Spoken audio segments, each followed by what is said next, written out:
Difference, 50,000 വോട്ടിന്റെ difference, 50 വോട്ടിന്റെ difference എന്നൊക്കെ പറഞ്ഞുകൊണ്ട് ഇതൊന്നും നമുക്ക് അങ്ങനെ 100% വിശ്വസിക്കാൻ പറ്റില്ല. കാരണം ഫിനാലെ വീക്കിലെ വോട്ടിംഗ് എന്ന് പറയുന്നത് വളരെ കോൺഫിഡൻഷ്യൽ ആയിട്ടുള്ള ഒന്നാണ്. കറക്റ്റ് ആയിട്ടുള്ള ഒരു ഫിഗർ ഒന്നും അങ്ങനെ ആർക്കും കിട്ടാൻ ഒരു ചാൻസും ഇല്ല.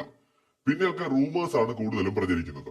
സോഷ്യൽ മീഡിയ ട്രെൻഡ്, കമ്മ്യൂണിറ്റി പോളുകളിൽ വരുന്ന വോട്ടുകൾ, ഇതൊക്കെ അനുസരിച്ച് മാത്രമാണ് ഞാൻ പൊതുവെ അഭിപ്രായം പറയാറുള്ളത്. അതനുസരിച്ചാണെങ്കിൽ ബിഗ് ബോസ് മലയാളം സീസൺ 6ന്റെ ടൈറ്റിൽ വിന്നർ ആകാൻ പോകുന്നത് ജിൻഡോ ആയിരിക്കും. പിന്നെ വേറെ എന്തെങ്കിലും അത്ഭുതങ്ങൾ ഉണ്ടോ എന്ന് എനിക്കറിയില്ല. അൻസിബ പറഞ്ഞതുപോലെ വഞ്ചിയും ബോട്ടും ഒക്കെ വോട്ടായി മാറുകയാണെങ്കിൽ പിന്നെ നമുക്കൊന്നും പറയാനില്ല. കമ്മ്യൂണിറ്റി പോൾ അനുസരിച്ചാണെങ്കിൽ, അല്ലെങ്കിൽ പ്രേക്ഷകരുടെ ജെന്യുവിൻ വോട്ടിംഗ് അനുസരിച്ചാണെങ്കിൽ എനിക്ക് തോന്നുന്നു ഈ സീസണിൽ ജിൻഡോ വിന്നർ ആവാനാണ് ചാൻസ് കൂടുതൽ. ജാസ്മിനും പോസിബിലിറ്റീസ് ഒക്കെ ഉണ്ട്, ബട്ട് അവിടെയും കുറച്ചും കൂടെ മുൻതൂക്കമുള്ളത് ജിൻഡോയ്ക്കാണെന്ന് എനിക്ക് തോന്നുന്നു. ബാക്കിയൊക്കെ ഇനി നമുക്ക് നാളെ അറിയാം. എന്തായാലും ഡിസർവിംഗ് ആയിട്ടുള്ള കൈകളിൽ തന്നെ സീസൺ 6ന്റെ കപ്പ് ലഭിക്കട്ടെ. കൂടുതൽ അപ്ഡേറ്റുകളുമായി വീണ്ടും കാണാം.